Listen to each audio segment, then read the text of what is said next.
Halo, ketemu saya dengan Haji di belajarkomputer101.com. Kali ini kita mencoba green screen di CapCube. Kita coba ya, ini bisa green screen apa enggak. Nah, saya sudah punya footage-nya, videonya ini.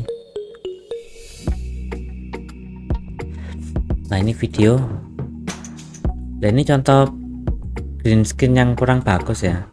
Jadi waktu itu kameranya kurang pas, jadi ya hasilnya kayak gini. Tapi mau diulang ya rasanya males ya, akhirnya ya hasilnya kayak gini ya.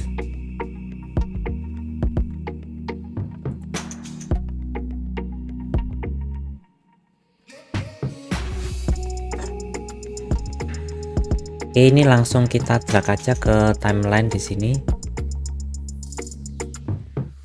Nah, untuk green screen saya taruh di atasnya sini ya. Untuk line keduanya saya pakai gambar aja. Kita lihat, kita klik 2 kali aja di videonya. Ini ada basic,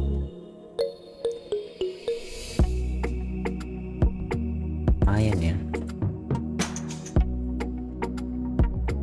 Nah, ini ada namanya chroma key. Kita coba yang chroma key dulu. Ini warnanya sangat nggak bagus ya. Kita lihat, ini strength sama shadownya lah ini. Oh, ternyata langsung bisa ya. Mungkin strength sama shadownya perlu kita atur ya. Nah, ini ternyata cukup bagus ya. Cuman ada beberapa area waktu gini, nah ini masih kurang bagus.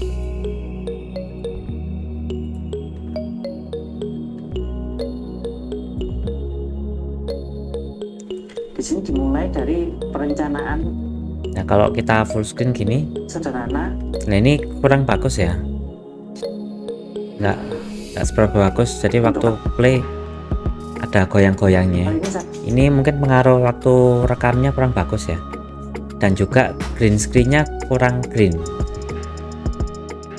Ya, kita matikan, kita coba yang auto cut out. Kita klik aja.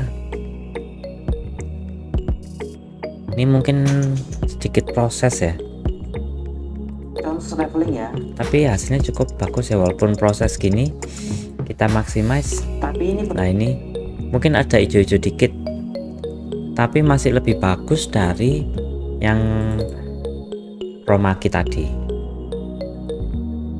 berlaku untuk.